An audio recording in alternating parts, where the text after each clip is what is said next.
a dejarme llevar por la impresión de que ha habido alguna deserción que otra. Precisamente en la sesión con la que vamos a dar por finalizadas estas 2 jornadas de trabajo, en las que hemos hablado de la prevención jurídica, de la prevención teórica, de la prevención práctica, de los conceptos que nos vinculan dentro del sector, y queremos dar paso ahora a lo que son los nuevos retos. Se nos llena la boca cantidad de veces hablando de nuevos retos, hablando de inmigración, hablando de edad, hablando de los colectivos que necesitan una especial protección, hablando de realidades y de futuros. Y bueno, pues nos dijimos en Osalan, pues vamos a hacer un esfuerzo, vamos a ponerlos encima de la mesa. Y eso es lo que queremos hacer esta tarde, poner encima de la mesa cosas de las que hablamos, cosas que son visibles, pero en las que queremos saber su proyección real, en este caso en el sector marítimo pesquero, en el sector de la pesca en general, porque no solamente el personal embarcado, como no nos hemos cansado de repetir. Sin más, y con un cambio en el programa, verán ahí Miguel Ángel Muñoz, nos acompaña Diógenes, que yo le diría a él que llevase su propia presentación, y vamos a hablar de la integración de la población inmigrante, que es, como lo sabemos todos, una realidad en el sector de la pesca.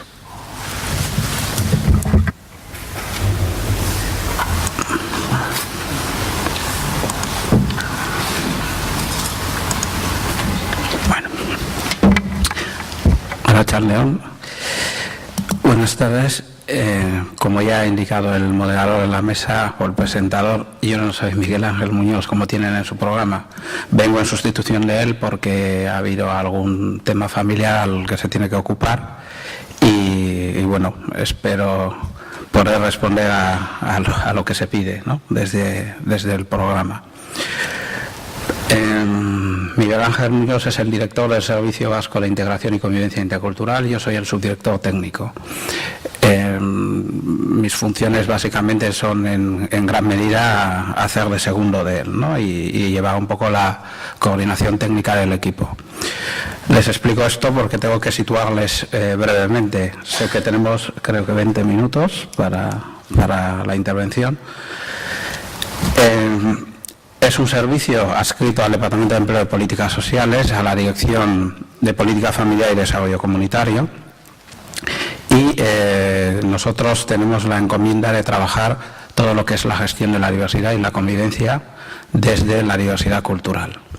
Digo diversidad cultural porque, como saben, la diversidad tiene múltiples manifestaciones, como después vamos a ver. Cuando hemos visto el programa, uno de mis primeros problemas era que es un sector que personalmente desconozco. Tengo relación con personas vinculadas al sector, pero no soy especialista en la materia ni conozco muy bien el funcionamiento. Por lo tanto, me van a disculpar desde ahí. Creo que tiene una ventaja el que yo les pueda hablar por mi condición de origen inmigrante, con lo cual algunas cosas desde la propia experiencia y el contacto diario con personas que puedan estar trabajando en el sector puede ser de alguna manera interesante para trasladar.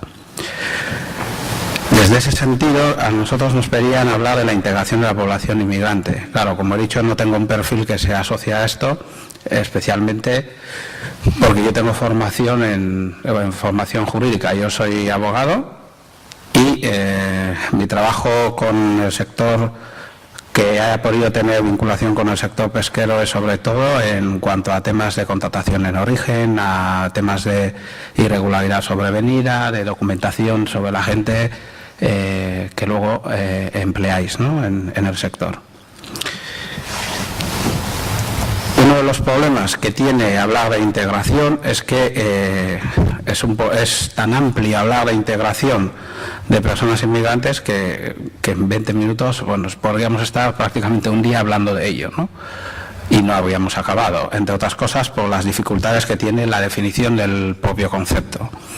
A todos los libros, documentos y teorías que podáis ver sobre integración, sobre todo de la población inmigrante, os vais a encontrar con que no es un concepto pacífico y que hay posicionamientos distintos en relación a este concepto, lo cual luego implica que en la plasmación práctica de lo que quiere decir, según cada autor y según el enfoque que se le dé, según qué modelo se priorice, vamos a tener unas consecuencias u otras. Y en 20 minutos he pretendido que hablemos del día a día, más que de los marcos teóricos sobre esto. Voy a intentar trasladar más que respuestas a algunas dudas que puedan suscitar cierta reflexión y que podamos conversar o por lo menos despertar algún interés en las personas que estáis aquí. Si veis, yo formulo unas cuantas preguntas para empezar. ¿Qué se entiende por integrarse? ¿Integrarse en qué? ¿Integrarse quiénes? ¿Integrarse para qué? ¿Qué implica esto de integrar? ¿Cuándo hay que integrarse o cuándo se entiende que uno está integrado? ¿Integrarse por quiénes? O sea, son todas preguntas que evidentemente no tienen una única respuesta, pero yo creo que es el punto de partida para hablar de esto. Si yo preguntara a la gente de la sala, haceros la idea que yo llego, yo soy originario de la isla de Bioko, que pertenece a Guinea Ecuatorial, y yo llego aquí, tengo la máxima voluntad de integrarme, y me dicen que me tengo que integrar. Y yo os preguntara, ¿qué tengo que cumplir para que yo sea una persona integrada? Evidentemente, las respuestas podrían ser tan diferentes como las personas que estáis en la sala, lo más probable. Habría algunos elementos en común, pero evidentemente habría otros tantos que no. ¿Esto qué quiere decir? Que vamos a ir cambiando continuamente en función de en qué ámbitos estamos hablando, de qué personas, de qué tiempos, sobre este concepto. Vamos a ir variando y en función de con quién nos relacionemos o nos comparemos, vamos a decir que estamos más o menos integrados. La integración se suele plantear como un proceso que tiene un inicio y fin. Sin embargo, no se suele plantear en qué ámbitos y en qué tiempos estamos hablando de esa integración. Si yo les dijera, ustedes que me ven, ¿creen que estoy integrado o no? Habría posicionamientos diversos o simplemente a priori podrían decir que sí. Hagamos la pregunta de otra manera. Supónganse que yo vengo y os digo que me expliquéis cuál es la cultura vasca porque yo quiero integrarme. ¿Cuáles serían los elementos esenciales de esta cultura a la que yo he llegado para poder convertirme en una persona más, uno más de la sociedad, ¿no? Bueno, pues todas esas cuestiones son las que están detrás de esta cuestión de la integración. Como no voy a poder responder a todas, porque es prácticamente imposible, yo dejo las preguntas ahí. ¿Integrarse en qué? ¿Integrarse quiénes? Porque luego volveremos sobre ello. Una de las cuestiones básicas para hablar de la integración de las personas extranjeras, y digo extranjeras, no inmigrantes, entre otras cosas porque el título de la diapositiva dice persona inmigrante no es igual que extranjera, o no necesariamente igual. Tenemos que empezar a distinguir los conceptos de migración, inmigración, integración, convivencia, asimilación, todos los conceptos que veis ahí. Cada uno de estos conceptos encierra todo un conjunto de elementos que van determinando si estamos más cerca o menos cerca de la integración. En esta primera diapositiva se trata fundamentalmente del marco de convivencia, y ese marco de convivencia es el que básicamente engloba el concepto de integración y fundamentalmente trata de cuestiones que tienen que ver no necesariamente con personas extranjeras, incluye también cualquier tipo de población inmigrante, entendido como aquella persona que se desplaza de un lugar a otro con vocación de permanencia en el lugar de destino, mientras que el concepto de extranjería gira en torno a una definición jurídica propiamente dicha. La ley de extranjería define persona extranjera como contraposición a la persona nacional, es decir, es persona extranjera aquella que no es nacional español. Y a partir de ahí se derivan un montón de derechos y particularidades en función de la regulación de la normativa de extranjería. Es importante lo de los conceptos porque marcan luego las pautas de funcionamiento y los elementos claves que vamos a ir, sobre los que vamos a funcionar. Es imposible hablar de integración si no hablamos de pertenencias, si no hablamos de adscripciones identitarias, si no hablamos de unos, otros y ellos, sobre lo que volveré luego. Con esta aproximación de los diferentes conceptos, que ya digo que no entraré a desarrollar, en una segunda diapositiva, siguiendo con la misma lógica de persona inmigrante no es igual a persona extranjera, aquí tenemos todos los conceptos o los más representativos que están vinculados a la parte jurídica, a la integración desde el marco normativo. Y ahí básicamente tenéis retorno voluntario, salida obligatoria, expulsión, que suele salir muy a menudo en los medios de comunicación, nacionalidad, doble nacionalidad, asilo, refugio, que son los que ahora están por todas partes, Y en la otra parte tenemos el derecho a la familia con las reagrupaciones, arraigos, os van a sonar muchísimo este concepto, el vínculo que se tiene con el territorio a propósito de la integración, arraigos familiar, laboral, social y demás. Como veis, son muchos conceptos que no se pueden desarrollar en una intervención este tipo, sino necesitan una dedicación muy detallada, ¿no? Porque tienen muchísimos matices y en función de dónde los coloquemos, pues tienen un sentido u otro. Integración de la población inmigrante, yo lo ponía como una pregunta. ¿Y cuáles son esos elementos importantes en relación a esa integración, ¿no?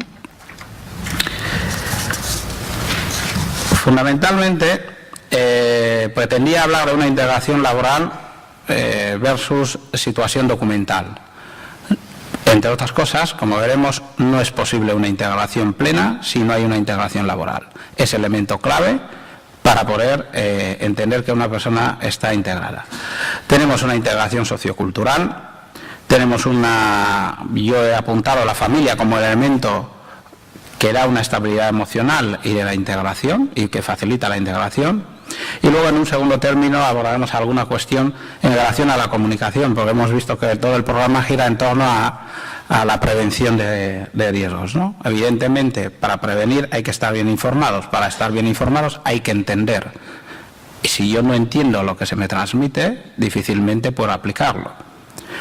Y a partir de ahí, pues algunas consecuencias que se derivan de esto. Como he dicho antes, la integración es un concepto no pacífico desde el marco teórico. Ello no impide que en la práctica podamos entender que algunos elementos puedan hacer que califiquemos a una persona de más o menos integrada, en función de con quién le comparamos. Si yo tengo una red social, si tengo un grupo de amigos, o como diríamos aquí en el País Vasco, si tengo mi cuadrilla, evidentemente se puede entender que yo tengo un marco social de integración. Sin embargo, eso no agota todas las posibilidades de mi integración. En función de dónde me coloquen, pues variará. Tenemos que tener en cuenta que la integración exige, entre otras cosas, un enfoque desde la dimensión individual y de la dimensión colectiva. Yo, como persona sola, individuo que pertenece a un determinado grupo étnico, nacional o de cualquier otra característica, me puedo sentir integrada en una sociedad, pero necesita también que yo en esta sociedad mayoritaria en la que yo me siento integrada, también se me vea como parte integrante de esa sociedad. No bastaría con que yo me sienta integrado si el resto no me ve como tal. Y pongo un ejemplo.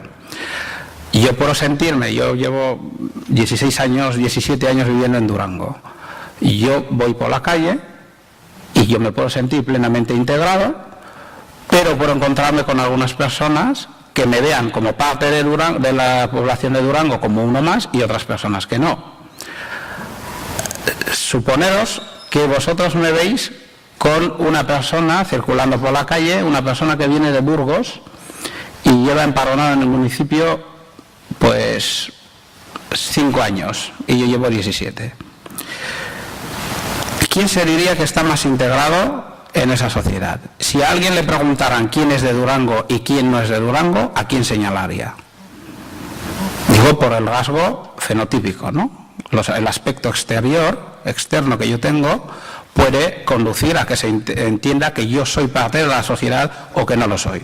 Con lo cual, que yo sea parte de un todo implica o necesariamente exige que el todo me vea como tal y que yo también quiera ser parte de ese todo.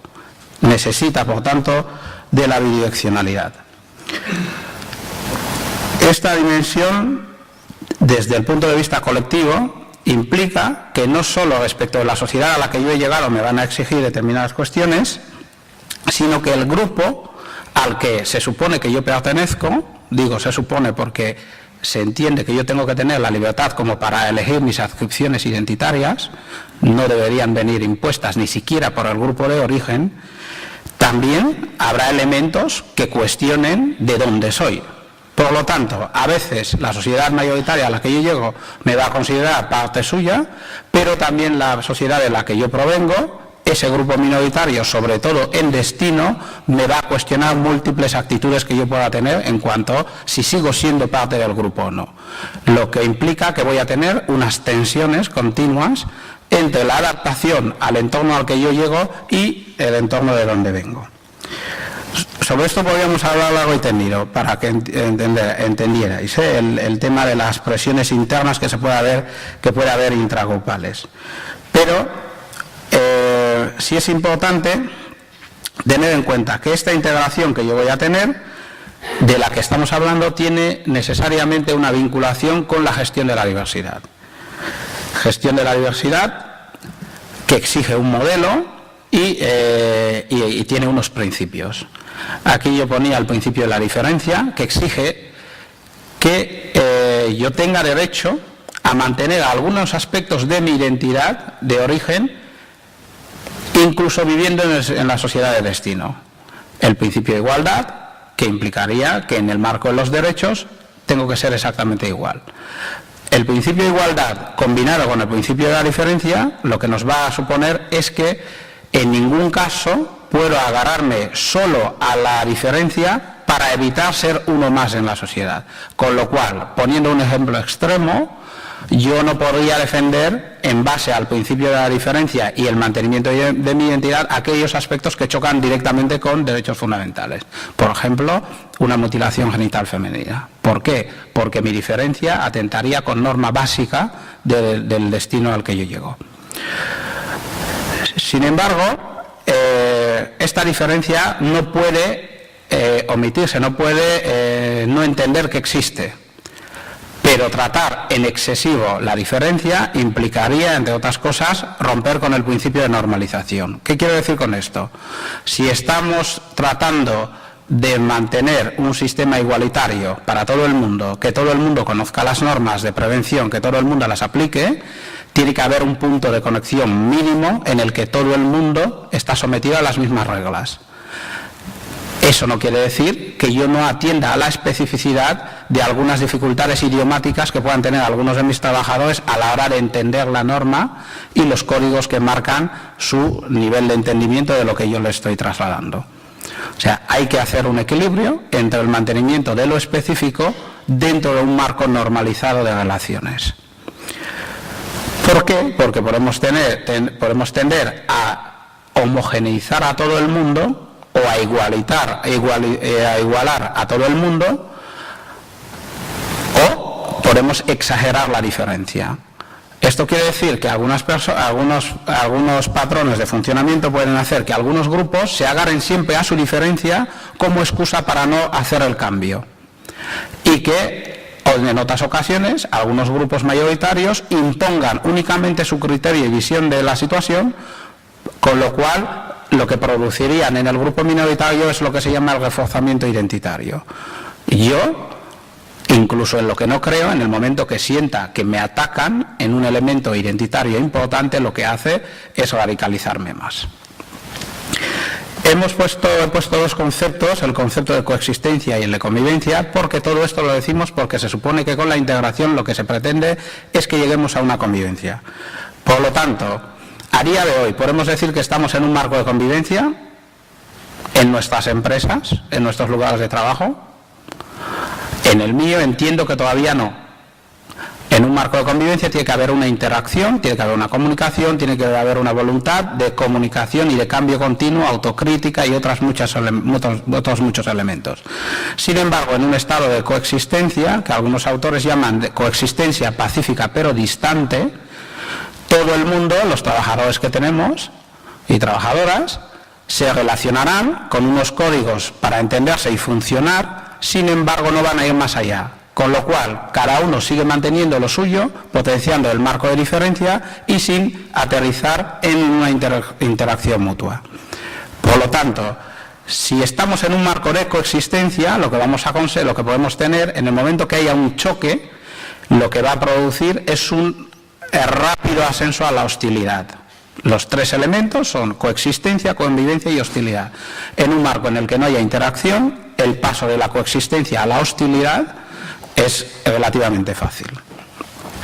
Bueno, dimensiones y manifestaciones diversas de la diversidad serían estas: orientación sexual, edad y demás, ¿no? Bueno, no me voy a detener mucho en esto.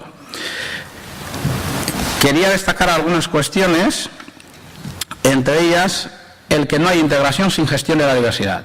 La gestión de la diversidad exige posicionamientos personales y de toda la sociedad en múltiples dimensiones y direcciones. Los posicionamientos personales y de las sociedades se enmarcan en uno de estos modelos. Todos los posicionamientos, tanto de la sociedad como de las personas a nivel individual y colectivo, suelen incluirse en estos. No por detenerme a explicar cuál es cada uno de esos modelos, pero básicamente hacemos la idea que el que más predomina, y el que me voy a centrar un poquito ahora en 2 minutos, es el asimilacionismo. El asimilacionismo sobre todo será en aquellos contextos en el que hay una cultura mayoritaria que se impone a la minoría. Y entre otras cuestiones produce lo que hemos mencionado antes, el reforzamiento identitario. Se trata de una cultura que se entiende a sí misma como la mejor, como la conocida, como la de la mayoría, y por tanto tiene elementos necesarios para ser la que se emplee. ¿Qué podemos hacer ante una situación de diversidad de orígenes y demás? Tenéis aquí, yo os he puesto un cuadro desde el punto de vista de la exclusión y desde el punto de vista de la inclusión. Podemos adoptar una postura. De hecho, adoptamos una postura desde los planes, pero también desde el posicionamiento personal. Esto que os voy a dejar no tiene mayor implicación, pero podemos hacer una discriminación del otro, una segregación, una eliminación, pero podemos tender a homogeneizar. Si incluso cuando pretendemos incluir, podemos homogeneizar. Y eso lo podemos hacer mediante la asimilación. Es decir, todos vamos a ser iguales y vamos a tender a ser iguales. Tiene un error de principio, de origen, y es que consideramos a los otros, a aquellos que llegan, como un todo homogéneo, y consideramos a que todos los que estábamos ya en el País Vasco también éramos uno y también éramos homogéneos. ¿Cómo y qué pasa cuando yo algunas de las posiciones que he encontrado de diferentes perfiles profesionales en relación a todo esto, cómo vemos la implicación cotidiana del asimilacionismo? Yo iré recogiendo algunas frases que de manera cotidiana utilizamos, que creo que os sonarán, y si no es así me decís, que pueden reflejar de alguna manera la elección de este modelo y la hacemos de manera inconsciente. Yo por eso lo llamo ya el asimilacionismo inconsciente. Esto siempre se ha hecho así, tendrán que adaptarse a su nueva realidad, donde fueras haz lo que vieras, ellos harían lo mismo si estuvieran en sus países, las normas están hechas para ser respetadas, aquí no cabe respetar cualquier cosa, empiezan exigiendo esto y acabarán por vete tú a saber qué. Supongo que os suenan. Bien, pues todo esto, indirectamente, en nuestro funcionamiento diario, ya está marcando cuáles son nuestras posiciones sin querer nosotros mismos. Si estas son las premisas con las que vamos a funcionar desde la gestión de la diversidad de nuestra empresa, tenemos un problema, porque lo que vamos a producir es el reforzamiento identitario. Y esto lo que hace es agravar más las distancias entre los diferentes colectivos que vamos a tener en la empresa. Hay algunas manifestaciones más, como son: siempre quieren hablar con el jefe, lleva toda la vida aquí y no sabe ni moverse, tiene una cita, no llega a la hora y no avisan que no llegarán a esa hora, vienen a la cita en grupo y tiene la cita una sola persona, ha dejado el trabajo que tanto nos costó conseguir para ir a su país a celebrar no sé qué ritual para no sé qué difunto. Es decir, todas esas son situaciones cotidianas que pueden darse, ¿no? No es poco frecuente que nos encontremos con alguien que por un motivo u otro en la empresa nos manifieste que tiene que volver a su país, tiene que estar un mes, no le corresponde el periodo de vacaciones, quiere cambiarlo porque tiene que celebrar un ritual y unas cuantas cosas más. Con lo cual, si no hay una gestión clara de la diversidad, nos vamos a encontrar con algunos problemas. Otro de los posicionamientos más habituales, me cortas cuando sea necesario, es una de las manifestaciones más importantes de todo esto, es la construcción del nosotros que somos de aquí de toda la vida. Creo que también es una frase que nos sonará a todos. Nosotros que somos de aquí de toda la vida suele otorgar o lleva implícita el otorgar unos derechos o quitarlos, o por lo menos limitarlos. Cuando se habla de la distinción de nacionales y extranjeros en la ley de extranjería, por contraposición, lo que se establece es quién es de aquí de toda la vida, de alguna manera. Aparte de eso, sabéis que el Código Civil español establece diferentes categorías de españoles: españoles de origen, que nunca perderían su nacionalidad; aquellos que no son de origen, que son por residencia, por opción, y unas cuantas categorías más. Cuestión sobre la que no me voy a centrar, entre otras cosas porque hace poco ha salido en televisión una entrevista famosa al respecto, ¿no? ¿Qué pasa con nosotros que estábamos aquí de toda la vida? Nosotros que somos aquí de toda la vida, entre otras cosas, otorga derechos preferentes porque solemos colocarnos en el que nosotros estábamos antes. El que estaba antes normalmente tiene una preferencia frente al que llega, y si no, hacer la prueba con saltaros el último en la cola del pan. Hay unos códigos, o sea, no están escritos, pero yo llego y pregunto el último, y si miráis en tráfico rodado, el que está dentro de la rotonda tiene preferencia frente al que llega, ¿no? En función de eso, vamos a ver si eso lo trasladamos a los derechos o no. Es importante entender que nosotros estábamos antes encierra otros elementos que se trasladan al elemento jurídico. ¿Qué pasa actualmente con los trabajadores en la pesca que podéis tener de origen senegalés o cualquier esto? Pues probablemente sirva el nosotros estábamos antes. Pero ¿qué va a pasar con sus hijos y los míos dentro de 20 años? Que no va a valer el estábamos antes. ¿Quién estaba antes? Si solo han nacido aquí y conocen este contexto. Claro, la dimensión de lo que va a implicar a futuro es mucho mayor que lo que en principio parece con los que son de la primera, los llamados de primera generación. Cuando no nos vale el nosotros estábamos antes, todos los grupos intentan utilizar lo nuestro es lo mejor. Pero lo nuestro es lo mejor, que era muy mal decirlo, porque estamos en una sociedad colectivista, como diría Hofstede, y a partir de ahí lo que pretendemos es decirlo, pero no decirlo en voz alta. Haceros la idea que yo hubiese entrado por aquí y me siento y lo primero que os digo es: estoy aquí porque soy el mejor en esto para contároslo. Produciría una sensación de rechazo, no tiene abuela, qué modesto, no sé qué, no sé cuánto, porque no estamos educados para ir a decir. Como no podemos hacer eso, lo que hacemos es decir lo nuestro es lo conocido. Claro, y ante lo nuestro es lo conocido, ¿qué es lo que vamos a aplicar? Lo nuestro. Porque lo desconocido genera incertidumbre, genera miedo, genera desconfianza, produce obligación al cambio, con lo cual ya no podemos decir, como decía al principio, esto siempre se ha hecho así. Y si algo se ha hecho siempre así y funciona, ¿por qué tenemos que cambiarlo? Además, si tengo que cambiarlo, ¿por qué lo tengo que cambiar por alguien que viene y es el que se tiene que adaptar a mí? Entonces hay muchísimas cuestiones que van ahí. Si al final lo nuestro es lo conocido, no es lo fundamental, vamos a emplear el votemos por mayoría. Porque nos hemos asegurado previamente que somos la mayoría. Pero eso lo hacen todos los grupos. El problema es cuando en nuestra empresa haya una mayoría de origen extranjero y y decida que votemos por mayoría. ¿Valdrá la mayoría siempre? Sí, vale. Bien, entonces, a partir de aquí hay un montón de elementos sobre los que se podría hablar. La integración laboral y la situación documental, y menciono rápidamente. No hay integración sin autorización administrativa para trabajar. El mayor problema a día de hoy es el riesgo de la irregularidad sobrevenida. Aquellas personas que, aun viniendo con documentación administrativa en regla, acaba quedándose sin ella por no haber trabajado con lo suficiente como para renovarlos. Otro elemento fundamental, el tema de las reagrupaciones familiares. Personas que viven en domicilios compartidos, entre los requisitos que se pide de la agrupación se exige necesariamente que se cuente con una vivienda en condiciones, con determinado número de personas, y habitualmente el que vive poco tiempo en un domicilio lo que no hace es pagar una vivienda él solo, lo que pretende es que otras personas compartan el gasto con él.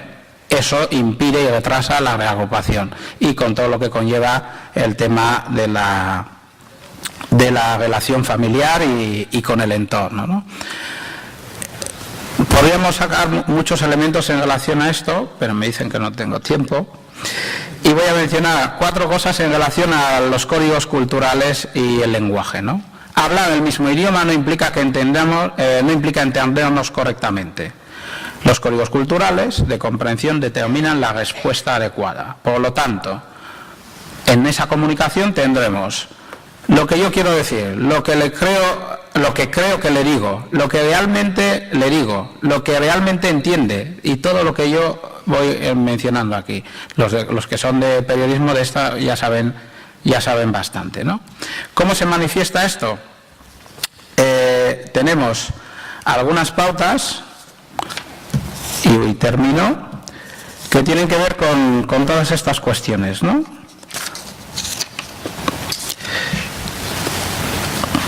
Entre otras cuestiones, se suele manifestar de la siguiente manera, ¿no? Parece que no me entiende lo que le explico una y otra vez, pero habla español o habla euskera. Me dice sí, sí, pero hace no, no. Le he diseñado un programa buenísimo, pero no lo quiere.